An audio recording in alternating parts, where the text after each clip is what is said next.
ثم أما بعد فإن أحسن الحديث كتاب الله وخير الهدي هدي محمد صلى الله عليه وسلم وشر الأمور محدثاتها وكل محدثة بدعة وكل بدعة ضلالة وكل ضلالة في النار ثم أما بعد معشر المؤمنين عن أبي هريرة رضي الله عنه قال رسول الله صلى الله عليه وسلم آية المنافق ثلاث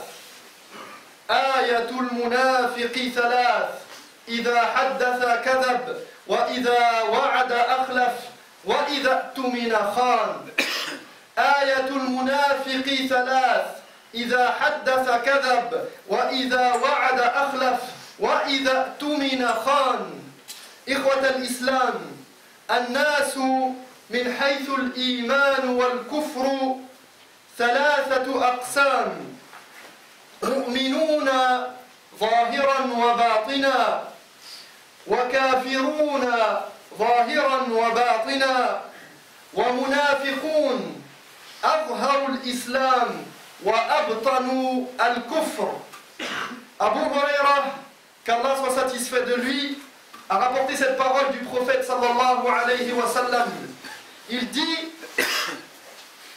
trois choses, trois comportements, trois attitudes caractérisent l'hypocrite. Il nous dit lorsqu'il parle, il ment. Lorsqu'il fait une promesse, il ne la tient pas. Et lorsqu'on lui confie quelque chose, lorsqu'une chose lui est confiée, eh bien il trahit la confiance. Chers frères et sœurs, les gens se divisent en trois catégories du point de vue de la foi et de la mécréance. Les gens se divisent en trois catégories: des croyants, des personnes croyantes à l'extérieur comme à l'intérieur, des personnes mécréantes à l'extérieur comme à l'intérieur, et des hypocrites qui présentent l'islam, qui présentent le bien, mais qui en fait cachent à l'intérieur d'eux la mécréance, ils cachent le mal. وأكثر أهل الأرض أيها الإخوة والأخوات أكثر أهل الأرض من المنافقين سواء أكانوا ممن وقعوا في النفاق الأكبر أو ممن وقعوا في النفاق الأصغر أي نفاق العمل. أما المؤمنون فهم قلة. قال تعالى وما آمن معه إلا قليل وما يؤمن أكثرهم بالله إلا وهم مشركون إلا الذين آمنوا وعملوا الصالحات وقليل ما هم وقليل من عبادي الشكور. La plupart des gens sur terre, ayyuha al-ikhwa, la plupart des gens sur terre sont touchés par l'hypocrisie, soit par l'hypocrisie de la croyance, l'hypocrisie majeure, soit par l'hypocrisie des actes, l'hypocrisie mineure. Quant aux croyants sincères, ils ne sont qu'en fait une poignée. Allah subhanahu wa ta'ala a dit: ceux qui avaient cru avec lui étaient peu nombreux. Et la plupart d'entre eux ne croient en Dieu qu'en lui attribuant des associés, excepté ceux qui croient et qui font le bien. Mais hélas, il y en a très peu. Très peu de mes serviteurs sont vraiment reconnaissants. Allah nous dit très peu de mes serviteurs sont vraiment reconnaissants. وَالنِّفَاقُ فِي اللُّغَةِ مِنْ جِنْسِ الْخِدَاعِ وَالْمَكْرِ وَإِظْهَارِ الْخَيْرِ وإبطان خلافه وهو في الشرع على قسمين أحدهما النفاق الأكبر وهو أن يظهر الإنسان الإيمان بالله وملائكته وكتبه ورسله واليوم الآخر ويبطن ما يناقض ذلك كله أو بعضه. وهذا هو النفاق الذي نزل القرآن بذمه وذم أهله والإخبار بأن المنافقين في الدرك الأسفل من النار. L'hypocrisie, elle correspond à l'idée de tromperie, de duperie, de présenter le bien en apparence, alors qu'en fait on cache le contraire. Au niveau de l'islam, il se divise en deux. On l'hypocrisie majeure et l'hypocrisie mineure. L'hypocrisie majeure, c'est quand une personne prétend croire en Allah, en ses anges, en ses livres, en ses messagers, au jugement dernier, mais qu'en fait, cette personne-là, elle cache en elle ce qui s'oppose à la foi, soit dans son ensemble, soit pour certains éléments de la foi et de la base de la foi qui est une condition sine qua non pour rentrer dans la sphère des croyants. Et c'est ce type d'hypocrisie que le Coran est venu en premier lieu blâmer sévèrement. Et tous ceux qui font partie et qui rentrent dans cette catégorie-là, en nous informant que les hypocrites seront au plus bas degré de l'enfer, au plus profond, fi darkil asfali min an-nar. Wa amma al-qismu ath-thani min aqsam an-nifaq huwa nifaq al-amal wa huwa an-nifaq al-asghar wa huwa an yudhhira al-insanu alaniyatan salihah wa yubtina khilafaha. فإذا صدر من المسلم الذي يشهد أن لا إله إلا الله وأن محمدا رسول الله خالصا من قلبه، إذا صدر منه شيء من خصال النفاق كان النفاق في حق ذلك المسلم نفاقا أصغر أو نفاقا عمليا، إلا أن صاحب هذه الخصال شبيه بالمنافق وكلما زاد فيه الشبه. La deuxième catégorie d'hypocrisie, c'est celle qui concerne les actes. C'est celle qu'on appelle l'hypocrisie mineure. Non pas qu'elle soit à négliger, mais elle est mineure par rapport à l'hypocrisie majeure qui fait sortir de la sphère de l'islam et de la sphère des croyants. Donc cette deuxième catégorie, l'hypocrisie des actes, c'est de présenter aux gens un visage, de présenter aux gens une attitude, de présenter un bon comportement, de présenter en apparence les actes de bien, les actes qui font dire de la part des gens, Masha'Allah, Masha'Allah cette sœur, Masha'Allah ce frère. En apparence, il présente les actes de bien, mais il y a au fond de lui quelque chose qu'il cache. Il y a au fond de lui le contraire de ce qu'il présente aux gens. Et si certaines de ces caractéristiques proviennent d'un musulman qui est sincère au fond de lui, qui à la base est sincère dans son témoignage, alors il s'agit là de l'hypocrisie des actes. Sauf que celui qui commet ces actes ressemble à l'hypocrite, et plus ces caractéristiques-là sont présentes en lui, plus la ressemblance avec l'hypocrite se fera, plus il manifestera ses comportements, plus il ressemblera à l'hypocrite. ولذلك قال رسول الله صلى الله عليه وسلم فيما رواه البخاري ومسلم من حديث عبد الله بن عمرو بن العاص رضي الله عنهما قال رسول الله صلى الله عليه وسلم أربع من كن فيه كان منافقا خالصا أربع من كن فيه كان منافقا خالصا ومن كانت فيه خلة منهن كانت فيه خلة من النفاق حتى يدعها إذا حدث كذب وإذا عاهد غدر وإذا وعد أخلف وإذا خاصم فجر. فانتبهوا يا عباد الله واحذروا من هذه الخصال، فالنفاق هو الداء العضال الذي قد يمتلئ منه الرجل وهو لا يدري ولا يشعر. فانتبه يا عبد الله لتتعرف على حالك، أين أنت من كتاب الله عز وجل؟ وهل أنت من المؤمنين الصادقين المتقين؟ أو أنت والعياذ بالله من أهل النفاق. Le prophète sallallahu alayhi wa sallam disait, selon ce que rapportent Al-Bukhari et Muslim dans leur authentique, d'après Abdullah ibn Amr ibn al-As radiyallahu anhuma, il nous dit, le prophète sallallahu alayhi wa sallam a dit, celui qui possède en lui 4 choses, 4 caractéristiques, sera un parfait hypocrite.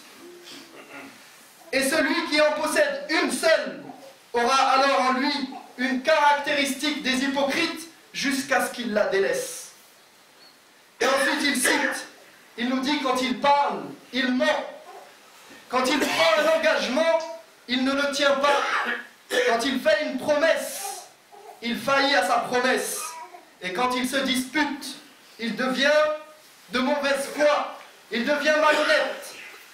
Faites donc bien attention à ces caractéristiques, car l'hypocrisie peut nous ronger de l'intérieur sans même que l'on s'en aperçoive. L'hypocrisie peut nous ronger de l'intérieur. Prends garde, ya Abdallah, à ce que tu ne sois touché par l'hypocrisie sans même que tu ne le saches. Où en es-tu avec les ordres d'Allah Azza wa Jal? Est-ce que tu fais partie des croyants pieux et sincères? Ou bien est-ce que tu fais partie, wal-'iyadhu billah, des gens de l'hypocrisie?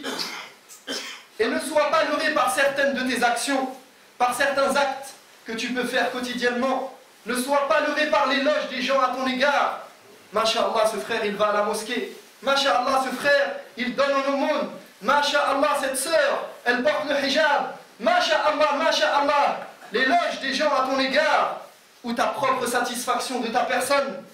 Sache que le prophète sallallahu alayhi wa sallam a dit, قال رسول الله عليه الصلاة والسلام فوالذي لا إله غيره إن أحدكم لا يعمل بعمل أهل الجنة حتى ما يكون بينه وبينه أو بينها إلا ذراع فيسبق عليه الكتاب فيعمل بعمل أهل النار فيدخلها.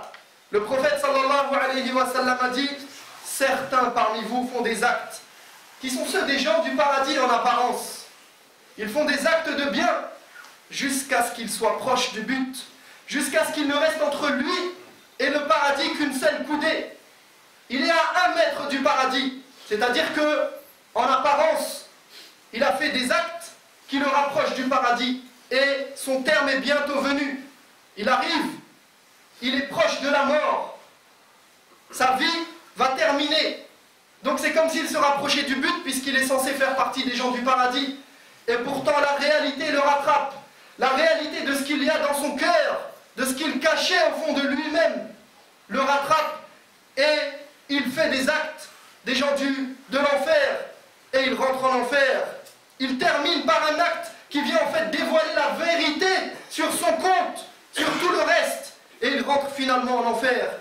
كان يعمل بعمل أهل الجنة فيما يبدو للناس في الظاهر كان من أهل الصلاح من أهل التقوى هذا أمام الناس ولكن باطن الأمر بخلاف ذلك وتكون خاتمة السوء بسبب دسيسة باطنة دسيسة سوء خفية لا يطلع عليها أحد.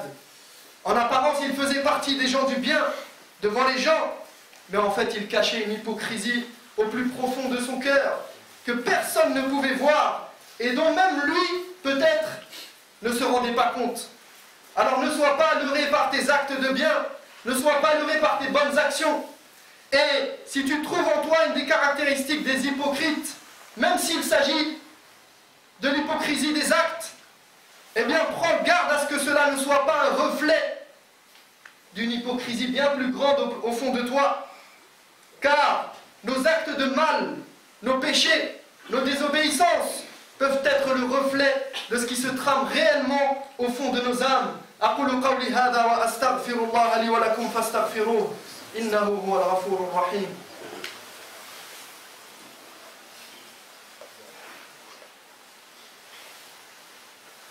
الحمد لله حمدا كثيرا كما أمر أشكره وهو الذي وعد المزيد لمن شكر. عباد الله اتقوا الله فيما أمر وانتهوا عما نهى عنه وزجر وأخرجوا حب الدنيا من قلوبكم فإنه إذا استولى أثر. وأشهد أن لا إله إلا الله وحده لا شريك له وأشهد أن محمدا عبده ورسوله صلى الله عليه وسلم. أيها الإخوة، لقد مزق الخوف من النفاق، لقد مزق الخوف من النفاق قلوب السابقين الصادقين الأولين من أصحاب سيد المرسلين عليه الصلاة والسلام. هذه الثلة المباركة خافت على نفسها من الوقوع في النفاق. روى البخاري في صحيحه عن ابن أبي مليكة قال: أدركت 30 من أصحاب رسول الله صلى الله عليه وسلم كلهم يخاف النفاق على نفسه.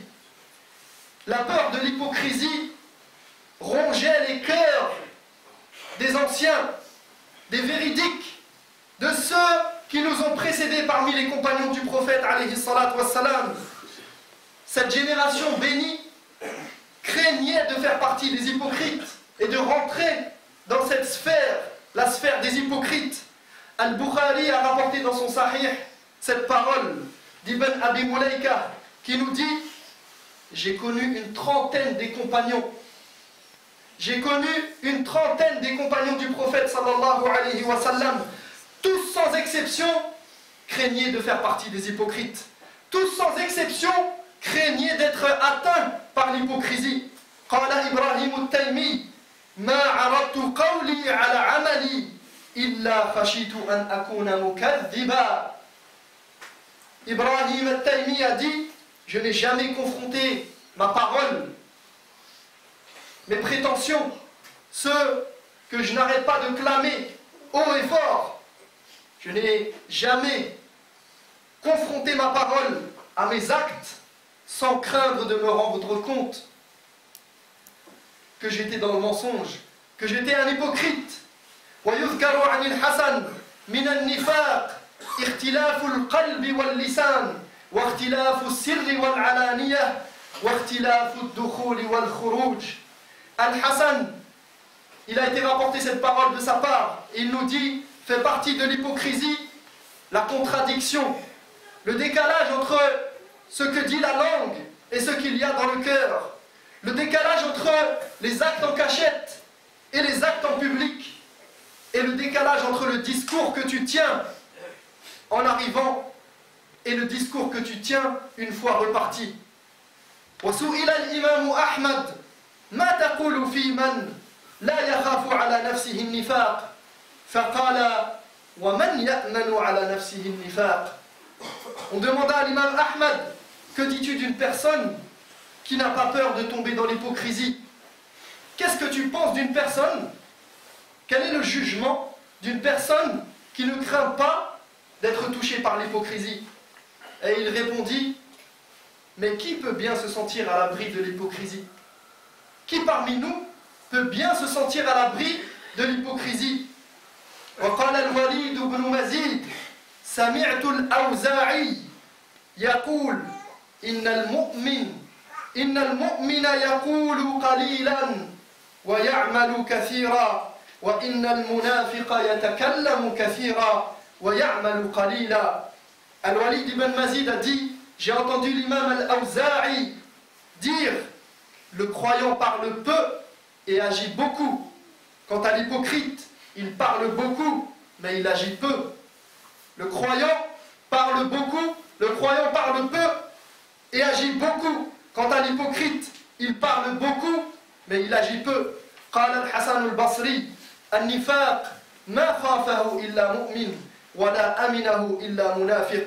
Al-Hassan al-Basri a dit: l'hypocrisie, seul un véritable croyant en a peur, et seul un hypocrite se sent à l'abri. Seul un croyant véritable a peur de tomber dans l'hypocrisie et se considère hypocrite lorsqu'il agit et lorsqu'il pèse ses actes dans la balance et qu'il met devant lui Allah subhanahu wa ta'ala et la grandeur d'Allah et qu'il voit tous ses péchés. Forcément il se sent hypocrite, comme l'a dit Abdullah ibn Mas'ud radiyallahu anhu. Il dit: le croyant, c'est celui qui voit ses péchés comme une montagne prête à lui tomber dessus. Et l'hypocrite, c'est celui qui voit ses péchés comme si c'était rien du tout. Comme une mouche qui passe devant lui, il fait un geste et c'est parti. Alors le croyant sincère, c'est celui qui voit en lui de l'hypocrisie, qui cherche et qui fouille en lui. Et Ya Abdallah, barakallahu fik, ne fais pas comme ce frère qui m'a dit: le croyant, c'est celui qui craint l'hypocrisie et qui se voit hypocrite. Et il m'a dit: moi je me sens hypocrite, donc je suis croyant. اللهم اغفر لنا ذنوبنا وإسرافنا في أمرنا وثبت أقدامنا وانصرنا على القوم الكافرين. اللهم تب علينا، اللهم اغفر لنا، اللهم ارحمنا، اللهم احقن دماء المسلمين في كل مكان، اللهم احقن دماء المسلمين في سوريا وفي بورما وفي كل مكان. اللهم أرنا الحق حقا وارزقنا اتباعه، وأرنا الباطل باطلا وارزقنا اجتنابه. اللهم حبب إلينا الإيمان وزينه في قلوبنا. اللهم اغفر لنا، اللهم ارحمنا، اللهم تب علينا، اللهم اجعلنا من الصادقين المؤمنين المتقين. وقوموا إلى صلاتكم يرحمني ويرحمكم الله.